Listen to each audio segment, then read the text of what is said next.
Welcome back to The Trade. This is Gina Beck. This is Drew Williams. Thank you for listening, liking, commenting, and subscribing. We appreciate y'all, especially the reviews on Apple Podcasts. It really means a lot. Yeah, and like always, thank you again for the continued support, the continued engagement, and the hashtag Banana Cats. How are you, Drew? I'm alright, G. How are you? I'm doing well. Excited to get back into the swing of things. Hell yeah. Miss doing this consistently.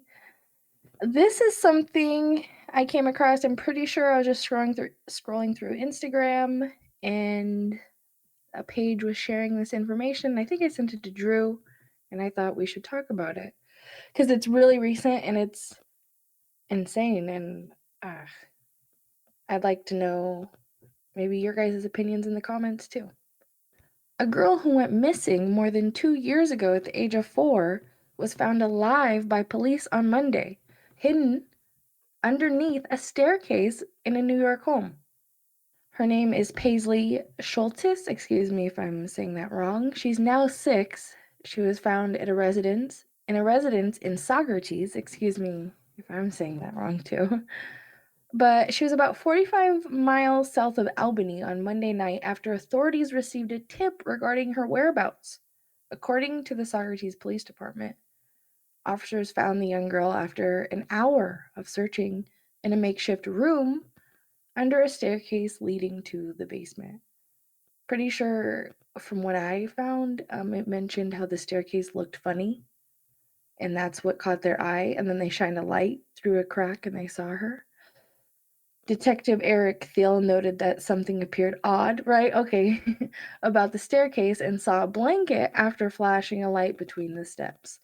That's the end of this article. We'll link the article below, and if there's any other information, because it's very fresh, it's very new, link it in the comments below.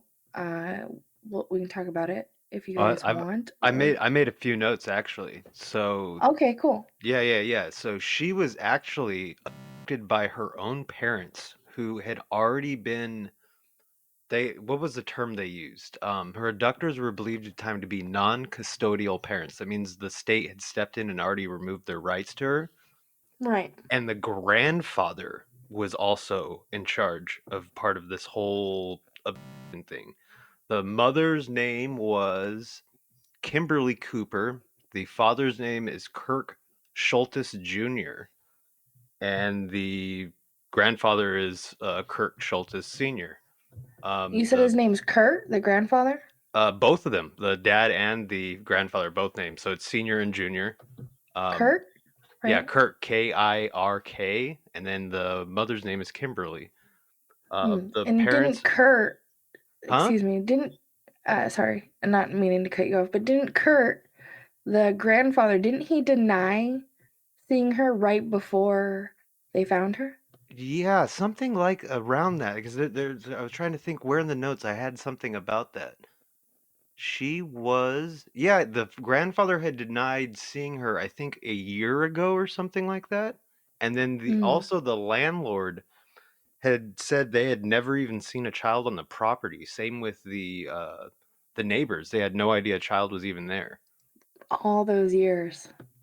Yeah, and so Like, I think this is what I wrote down the charges as well. Cooper, the mother, 33, was arrested on charges including custodial interference and engaging in endangering the welfare of a child.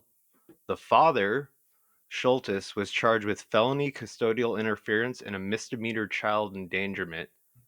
And then the grandfather faces the same charges, but I believe they're both out already on bail. Like all of them are. that's so crazy.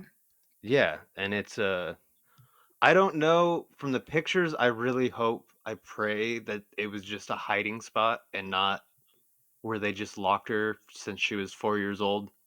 Because I think you saw the picture. Mm-hmm. It's pretty. I But mean, I hate to. what would they be hiding her from though? Well, they're not supposed to have her. She's actually back. So, The state had already released her into custody of, I believe, the mother's sister. mm, Because I think that they, if you look at pictures of them, they kind of look like drug addicts. So they had already lost custody of her, and then they basically stole her back and have been hiding her from the state and the rest of the family. so like that one movie, not to bring movies into this, but it was like you're not you were they were only they were in space or something. They're only allowed to have one child. So they had to always hide the other child. So like everything's fine, right? And everything's good and the kid is loved and cared for, but just they have to hide the child. So is that like what you're saying that this could be? I'm not saying that it was like a good situation for the kid at all. I'm just saying Oh, and of course, nobody would want I'm that. hoping that the nightmare wasn't such a nightmare where she literally for the last multiple years sat in that little box of a stairway. Like it's worse than Harry Potter. It makes Harry Potter's Right. life look like Yeah, a Harry mansion. Potter. Mhm. I hate to laugh at it, but it's sometimes these dark situations that's all you can do to get by. I guess we can only hope that it was, more of a situation where it's like, "Oh, someone's here, go under the stairs," rather than you're under there forever and being abused and all this crazy stuff.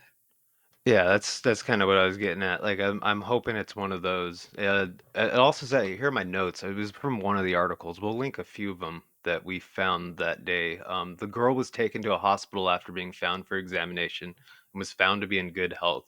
She was later re-released and united with her older sister. So it was her older sister that actually had custody of her.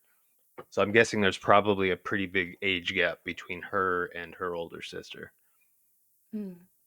Yeah. Interesting story. If we find out any updates, we'll definitely be sure to let you guys know. Yeah, and I've got a transition article from that that's pretty Kind of much relatable, right? yeah. Gina sent me this a couple weeks ago actually. I think yeah, because it was reported February 9th, and I'll read the title first. Florida couple kept their adopted son in 8 by 8 foot garage enclosure for years. The 13-year-old had to use okay, I'm sorry, I'm reading my actual notes to myself. Okay. Sorry about that. Excuse me. A Florida couple who authorities said forced their adopted teen son to live in a garage for years are facing several charges. Tracy Christine Fritter and Timothy Dwayne Fritter, both 46, were arrested Tuesday, February 7th, on aggravated charges and false charges, Jupiter police officials said. According to police, the couple had physically abused the 13-year-old and forcibly confined him to live in the garage since at least 2017. The investigation began when detectives responded to the couple's home on January 30th while looking into reports of a teen who was a missing runaway. While on while one of the detectives was in the home, he noted an 8 by 8 foot structure in the garage that was described by Tracy Fritter as a small office. The structure had a doorknob and deadbolts that both locked from the outside, along with a light switch on the exterior. Inside the structure were a camera, mattress, and a bucket. Detectives found the teen at school the next day, and he told them that he'd been forced to live in the structure. The teen had been allowed to attend school, but was confined to the rest of the day in the structure, where he was brought meals and forced to use the bucket to go to the bathroom. Tracy and Timmy Fritter were arrested and booked into Palm Beach County Jail. Officials said there were three other children who were living in the house who were removed by Child Protective Services. So I did the math on it, kinda, because we don't know his exact date. But if he'd been locked in there living like that since 2017, so every day when he wasn't at school, he was locked in an 8 by 8 structure since he was 8 or 9 years old. And he's 13 now. Think about think about you being 8 or 9 years old and being forced into what is essentially a jail cell. It's technically probably worse because there's no daylight whatsoever. Just traumatizing and very not okay. Like there's definitely better conditions. Yeah, and it's disturbing about both these cases is they're really not near anywhere near each other. And both, the guardians of whoever this is, and they're hiding kids and things. This case seems a little more different though. Seems a little more evil. Mm-hmm. Yeah. Purpose, on purpose, and like, those people who probably got treated poorly by their parents, and then they have kids, and then they treat their kids poorly. Like I feel like that's the vibe I get, you know? Yeah, and I wonder how the other children were treated. Like maybe just because they weren't forced to be in a box all day, were they treated well? Or you know what I mean? Was there like some like Cinderella thing going on where he was just the kid used for all the free labor? I don't know. I don't it sounds extra sad like you said, different. Mm-hmm. And these are very fresh, so if we find out anything else on these situations, we'll definitely bring it up again. I just kind of wanted to talk about these. We talk about missing kids and arrests on and just the list is forever, but we haven't really been in depth on something like this. And so I just wanted to bring it up because it's something that does happen, and these kids are betrayed in a way because they have no control, they have no voice, they don't even know. They don't even know life. They don't even know what's going on.